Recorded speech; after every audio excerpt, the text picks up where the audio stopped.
오늘 우리에게 주신 하나님 말씀 함께 봉독하도록 하겠습니다. 창세기 12장 1절부터 4절까지의 말씀입니다. 창세기 12장 1절부터 4절까지 말씀 한 절씩 교독으로 하나님 말씀 봉독하도록 하겠습니다. 여호와께서 아브라함에게 이르시되 너는 너의 고향과 친척과 아버지의 집을 떠나 내가 네게 보여줄 땅으로 가라. 내가 너로 큰 민족을 이루고 네게 복을 주어 내 이름을 창대하게 하리니 너는 복이 될지라.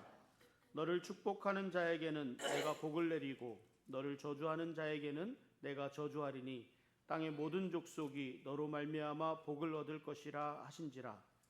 이에 아브라함이 여호와의 말씀을 따라갔고 롯도 그와 함께 갔으며 아브라함이 하란을 떠날 때에 75세였더라. 아멘. 여러분, 철로역정이라는 책을 읽어보신 적이 있습니까? 죄 많은 이 세상에서 천국을 향해 가는 크리스천이라는 이름을 가진 사람의 여정을 다룬 이야기책입니다. 믿음을 가진 사람이 천국에 이르기까지 마주하게 되는 여러 가지 장애들을 극복하고 천성에 이르기까지 그 과정에 대한 이야기를 다루고 있습니다. 천성에 이르기까지 크리스찬이 넘어야 하는 고개가 있습니다. 그 첫 번째 고개가 고뇌의 고개라 이렇게 말씀하고 있습니다. 내가 지금 무엇을 하고 있을까? 내 삶이 왜 이렇게 힘들지? 내가 이 땅에서 살아가고 있는 이유는 과연 무엇일까? 자신의 삶에 대해서 생각하게 되면서부터 가지게 되는 의문들입니다. 아마도 고등학교 다닐 때까지는 이렇게 깊이까지 생각하지는 않는 것 같습니다. 물론 학교 생활, 또 교회 생활, 또 친구들 간에 일어나는 일, 부모님과의 일들을 통해서 심각하게 고민에 빠지는 시기가 있습니다. 근데 이런 과정을 지나고 나면 내 자신에 대해서 돌아보는 때가 있습니다. 내가 무엇을 해야 하고 어디로 가야 하는지, 내가 과연 잘하고 있는지 내 자신을 돌아보는 때가 있습니다. 한국 길거리에서 이렇게 도를 아십니까? 이렇게 물어보는 사람들이 있다고 합니다. 당신은 행복하십니까? 당신은 구원을 받았습니까? 청년들에게 접근하고 있는 이상한 집단들이 있다고 합니다. 그런데 이 청년들에게 관심을 가지게 되는 것은 고민하는 청년들이기 때문에 그렇습니다. 그만큼 힘든 시간을 지나고 있기 때문에 그렇습니다. 많은 청년들이 이 시기에 예수님을 받아들이고 신앙생활을 시작하게 됩니다. 정신적으로 영적인 번민을 해결해 줄 수 있는 이 믿음의 길을 선택하게 됩니다. 고등학교, 대학교 다닐 때가 그래서 정말 중요합니다.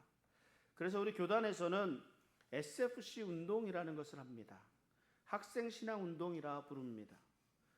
Student for Christ라는 하나님 중심, 말씀 중심, 교회 중심의 바른 신앙 안에 예수님의 제자로 잘 훈련시키고자 하는 그런 운동입니다. 예수님을 영접하고 믿음의 길을 걷게 되면 첫 번째 고개를 지나가게 되고 그리고 두 번째 유혹의 고개라는 것이 우리 눈앞에 등장합니다. 우리는 매일매일 유혹 가운데 지난다고 해도 과언이 아닙니다. 우리가 신앙생활을 잘하려고 하면 생기는 유혹이 너무나 많습니다.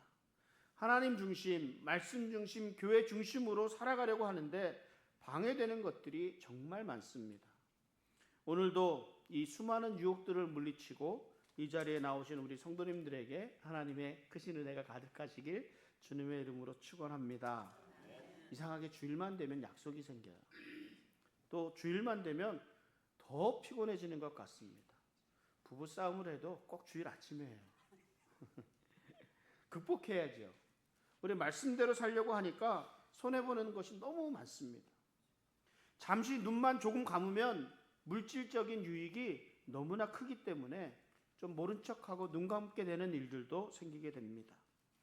하나님도 이해하시겠지 이러면서 하나님의 일보다 내 직장과 비즈니스 일이 더 중요하다고 생각하기도 합니다. 마귀는 끊임없이 우리를 유혹해서 우리가 하나님 앞에 바로 서고자 하는 것을 막으려고 합니다. 우리는 끊임없는 유혹 가운데서도 우리의 눈을 들어서 하나님만을 바라보고 극복하고 극복하고 승리할 수 있어야 합니다.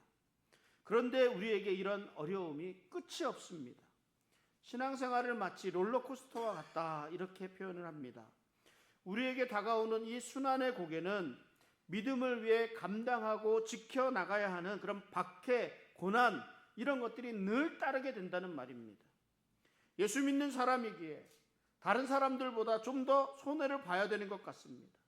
예수님을 믿기에 도덕적으로, 윤리적으로 더 철저하게 지켜가야 한다고 생각이 됩니다. 예수님을 믿는 사람이기에 다른 사람들은요, 우리에게 좀 더 높은 도덕성, 윤리성을 요구합니다. 그렇지 않으면 갖은 비난과 모욕, 정죄가 따르게 되지요. 이 세 개의 고개들, 고뇌의 고개, 유혹의 고개, 또 순환의 고개는 믿음을 가진 사람들이 믿음의 삶을 살기 위해서 반드시 극복해야 할 장애물들입니다. 우리는 이제 한 사람의 믿음의 여정을 돌아보려고 합니다. 바로 아브라함입니다. 아브라함은 믿음의 조상입니다. 아브라함이 어떻게 믿음의 조상이 되었는지 그 여정을 살펴보려고 합니다. 아브라함 또한 고뇌의 시간도 지났고 유혹의 시간도 지나고 순환의 시간들을 많이 지나게 되었습니다. 어떻게 이 시간들을 지냈는지, 어떻게 극복했는지, 하나님이 아브라함을 어떻게 인도하셨는지를 보면서 우리 믿음 생활에 큰 위로와 힘이 될 수 있기를 바랍니다. 오늘 읽었던 본문 가운데 창세기 12장 1절 말씀을 다시 한번 읽어보겠습니다. 여호와께서 아브라함에게 이르시되 너는 너의 고향과 친척과 아버지의 집을 떠나 내가 네게 보여줄 땅으로 가라. 그러니까 하나님께서 아브라함을 부르실 때 이때의 당시를 또 여호수아에서는 이렇게 설명합니다. 여호수아 24장 2절에 보면 여호수아가 모든 백성에게 이르되 이스라엘의 하나님 여호와께서 이같이 말씀하시기를 옛적에 너희의 조상들 곧 아브라함의 아버지 나홀의 아버지 데라가 강 저쪽에 거주하여 다른 신들을 섬겼으나. 하나님이 바벨에서 인간들의 마음의 악함을 보시고 그 언어를 혼잡케 하셔서 이들을 온 지면에 흩으셨습니다. 도시국가들이 형성이 되었고 적은 부족들이 서로 동맹하면서 그 각 부족들 간의 전쟁들이 일어나게 되었습니다. 소돔과 고모라와 같은 타락한 도시들이 생겨났습니다. 사람들은 마치 하나님이 없는 것처럼 각기 자신들의 우상들을 섬기기도 했습니다. 도덕적으로 타락하고 전쟁의 공포와 우상 숭배 등 영적인 교만으로 혼란한 시대였다는 거죠. 이런 때에 하나님이 아브라함을 부르시고 복의 근원으로 삼으셨습니다. 아브라함은 갈대아 우르 사람이었습니다. 우르란 불, 빛이란 뜻을 가지고 있습니다.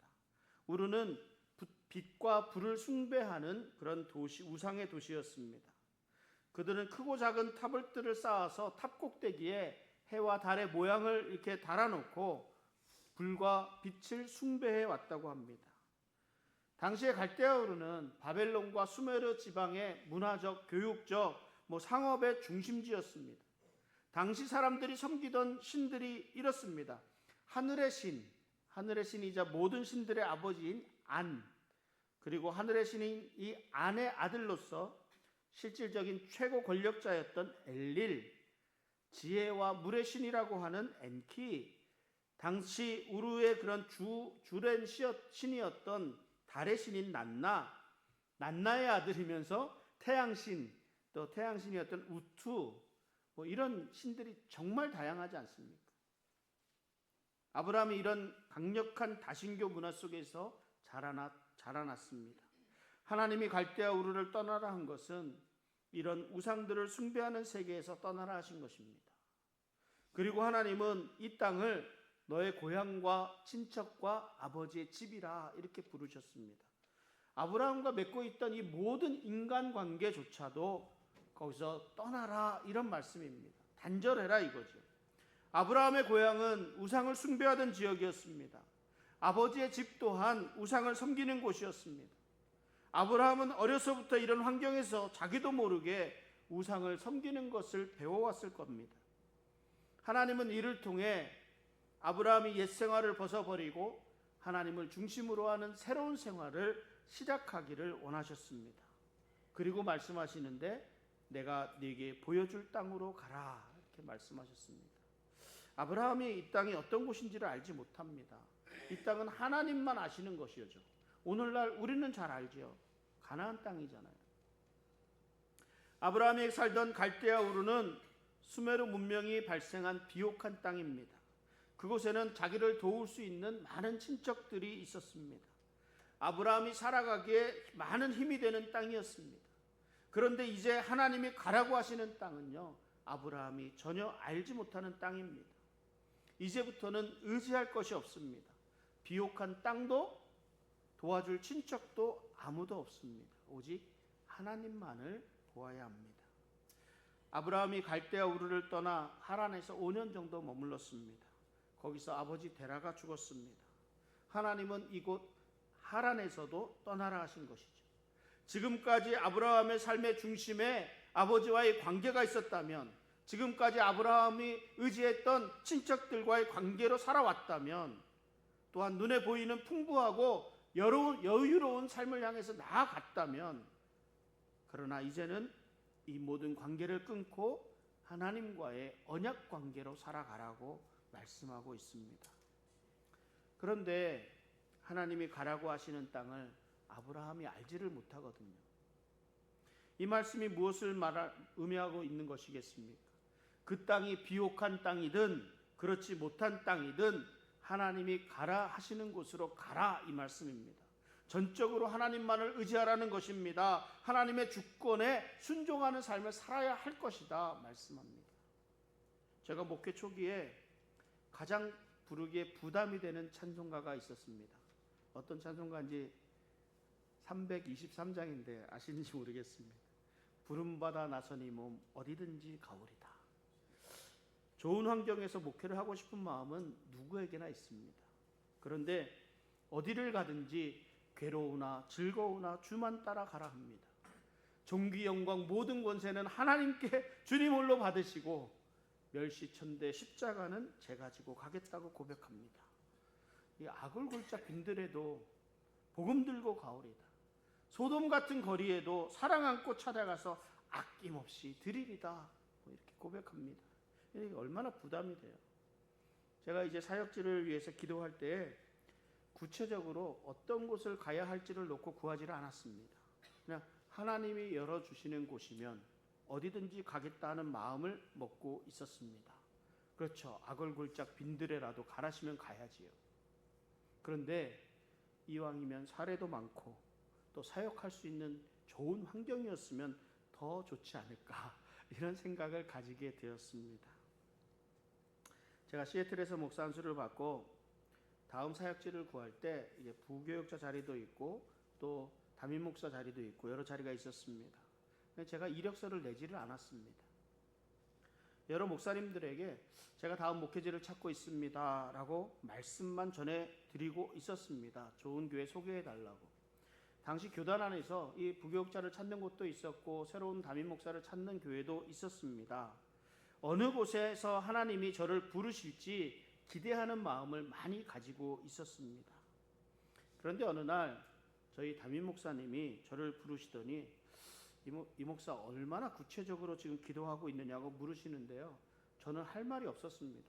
제가 구체적으로 구할 것이 없습니다. 사례 많이 주는 곳을 찾아요. 아니면은 뭐 사역하기 좋은 곳을 달라고 이렇게 기도할 수 있겠습니까? 목사 양심상 빈들에라도 아골골짝이라도 가라는데 가야지요. 그렇게 하고 있는데 제가 이제 바로 떠나가야 할 때가 다가왔는데 찾지 않고 있는 제가 목사님 좀 못마땅하셨는가 봐요. 그래서 구체적으로 좀 기도하라고 하시길래 그날부터 구체적으로 기도했습니다. 제가 어떻게 기도했겠습니까? 좋은 목회지로 보내달라고 기도했겠습니까? 아니에요. 제가 기도한 것은요. 하나님 어느 곳이든 처음으로 오라 하는 곳 무조건 가겠습니다. 그랬어요. 그랬더니 그날 저녁에 바로 연락이 와서 다시 애리조나로 이렇게 다시 오게 되었습니다. 우리가 원하는 것은요. 좀 더 편안하고 좀 더 안전하고 좀 더 좋은 환경을 원합니다. 그런데 하나님이 원하시는 것이 뭐예요? 하나님이 원하시는 것은 우리가 다른 것 다 내려놓고 하나님만 의지하는 것을 원하십니다. 제가 총회 국내선교위원회에서 일을 하고 있습니다. 미국 내에 교회를 개척하는 일도 하고요. 미국 내에 있는 미자립교회를 지원하는 일을 하고 있습니다. 그러다 보니까 여러 힘든 교회의 목사님들과 많은 이야기를 나누게도 됩니다. 또 개척을 하고자 하는 목사님들과도 많은 이야기를 나누고 있습니다. 그런데 그럴 때마다 제가 얼마나 부끄러웠는지 모릅니다. 저는 아골골짝 빈들에라도 가기를 원하지 않고 좋은 환경에서 목회를 하기를 원했었잖아요. 저도 다른 사람들과 똑같은 말로 권면하기도 합니다. 어장이 풍부한 데서 교회를 개척해야 합니다. 사람들이 많은 데 가야 교회가 잘 되지 않겠습니까? 이런 마음으로 권면을 하기도 합니다. 환경이 좋은 데서 개척을 해야 합니다. 이렇게 말씀을 드리기도 합니다. 그런데 이 목사님들이 그런 곳에서 가지 않고 한인이 몇백 명 되지도 않는 곳에서 교회를 개척하겠다고 지원해달라고 요청을 합니다.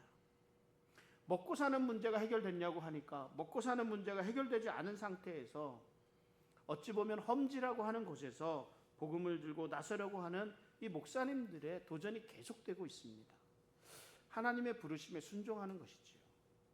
보장되는 것이 아무것도 없음에도 불구하고 하나님만을 믿으며 의지하며 나가고자 하는 이 개척자들의 믿음이 대단하지 않습니까?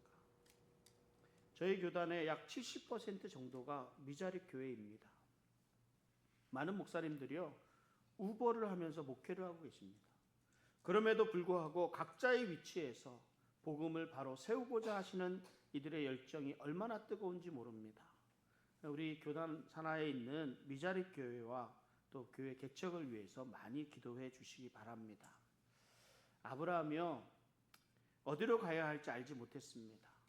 하나님은 내게 보여줄 땅으로 가라, 이렇게만 말씀하셨습니다. 하나님이 보여주시는 땅, 하나님의 주권에 순종하고 그 말씀에 따를 것을 요구하시는 거예요. 하나님의 부르심이 이렇습니다.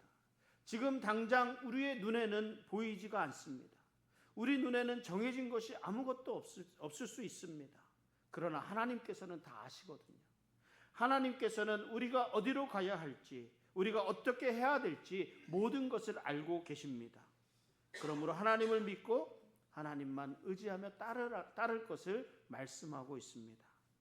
하나님이 열어주시는 길로 따르기만 하라, 이 말씀이잖아요.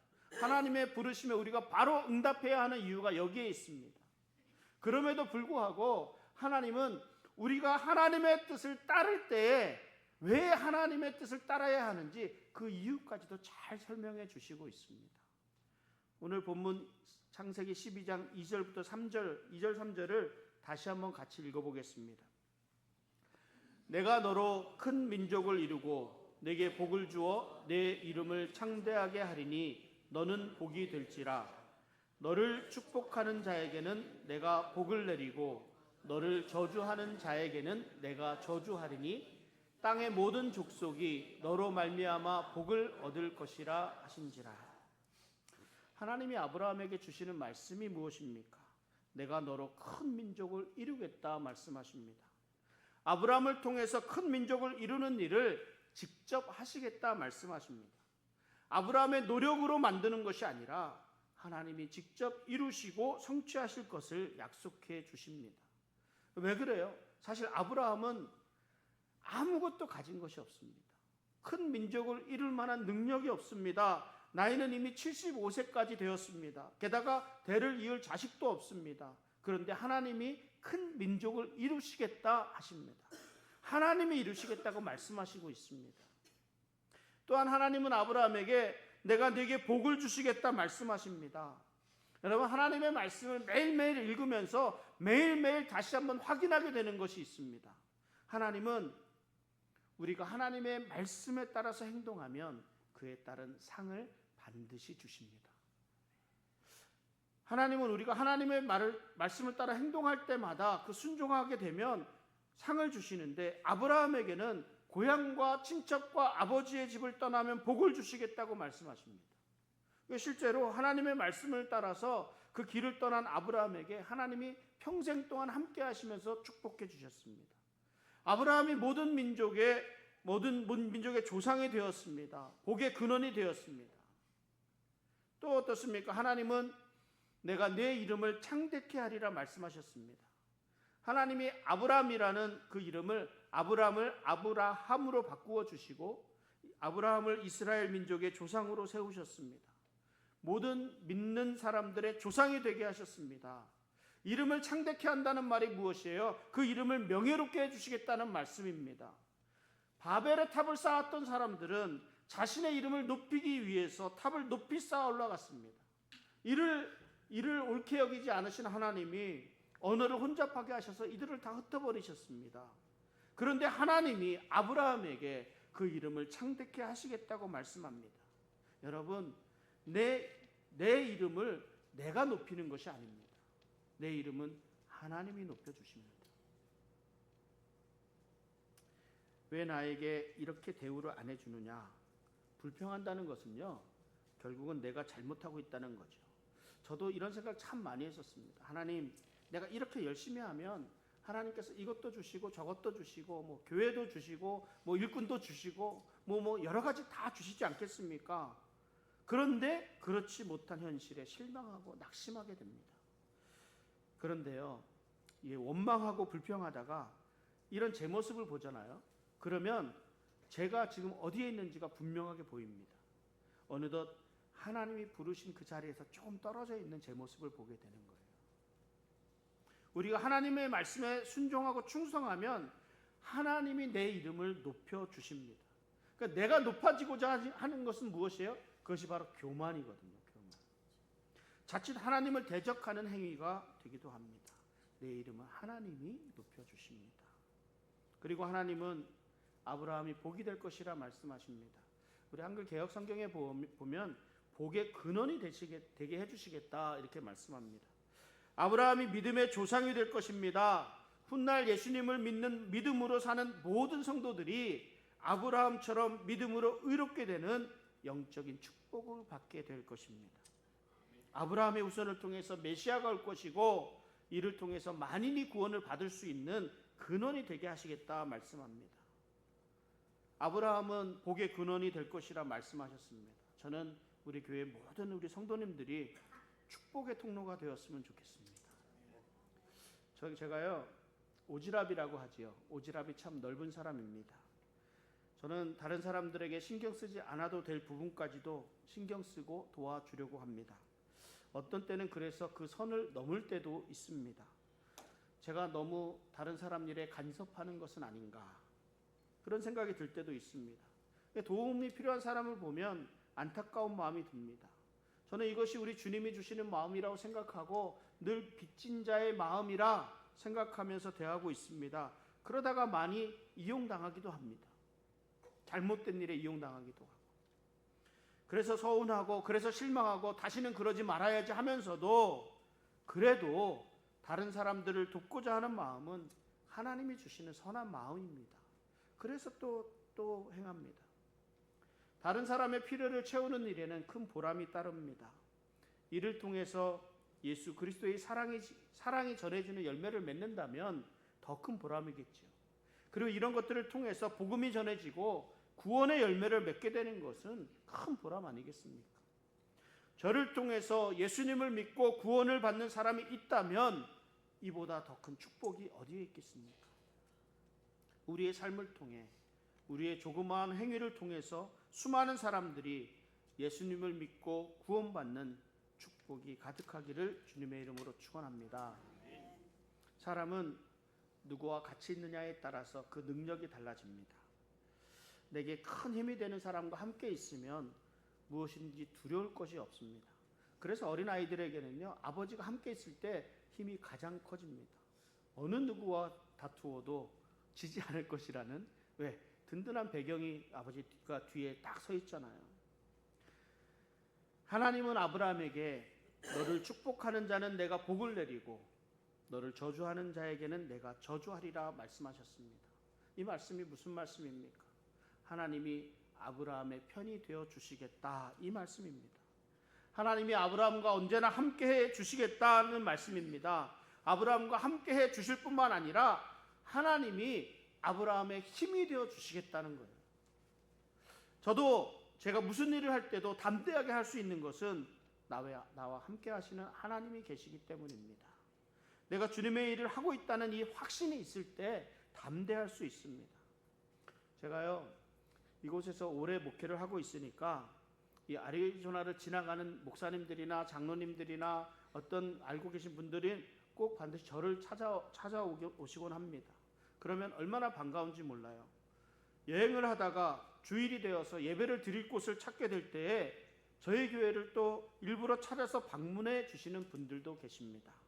이럴 때마다 저를 대신해서 반갑게 맞아주시고, 저를 대신해서 식사도 대접해 주시고, 저를 대신해서 환영해 주시는 분들이 계십니다. 얼마나 감사한지 몰라요. 무엇 때문에 그렇겠습니까? 제 얼굴 좀 세워 드리려고 그러는 거 아니에요. 우리 목사님 친구분, 우리 목사님 또 다른 목회를 하시는 분, 목사님, 선교사님들을 섬기는 것만으로도 칭찬받을 일입니다. 그리고 동시에 그분들에게 행복한 목회자로 사역을 감당하고 있는 저의 모습을 보여주게 되니까 또한 감사한 일이지요. 여러분, 하나님의 일을 하는 사람들을 잘 섬기는 것이 축복받는 방법 중에 하나입니다. 하나님이 아브라함에게 축복하는 자에게 축복하고 저주하는 자에게 저주하시겠다고 말씀하셨습니다.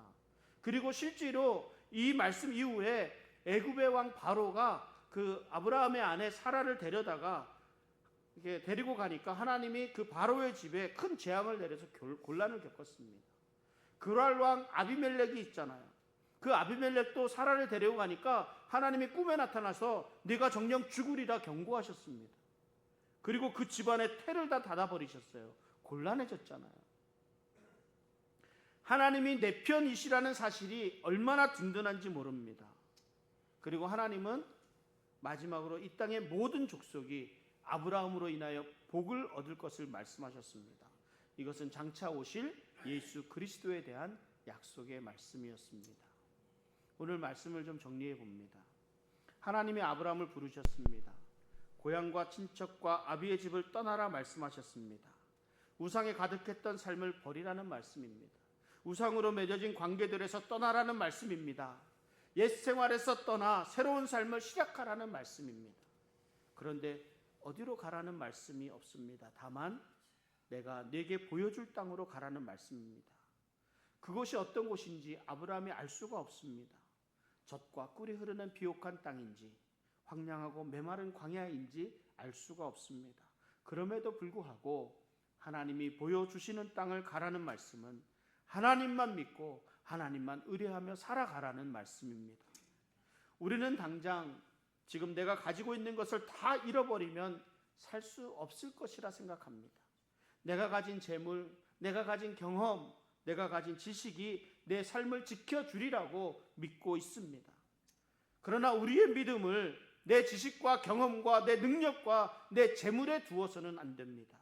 이 땅을 주관하시는 하나님만을 믿음으로 살아가야 합니다. 하나님께 모든 것을 맡기는 삶이 되어야 합니다. 무엇이든 하나님이 허락하실 때에 가능하다는 것, 이 사실을 믿을 수 있어야 합니다. 하나님께서 아브라함에게 하나님 말씀에 무조건 따르라 하지 않으셨습니다.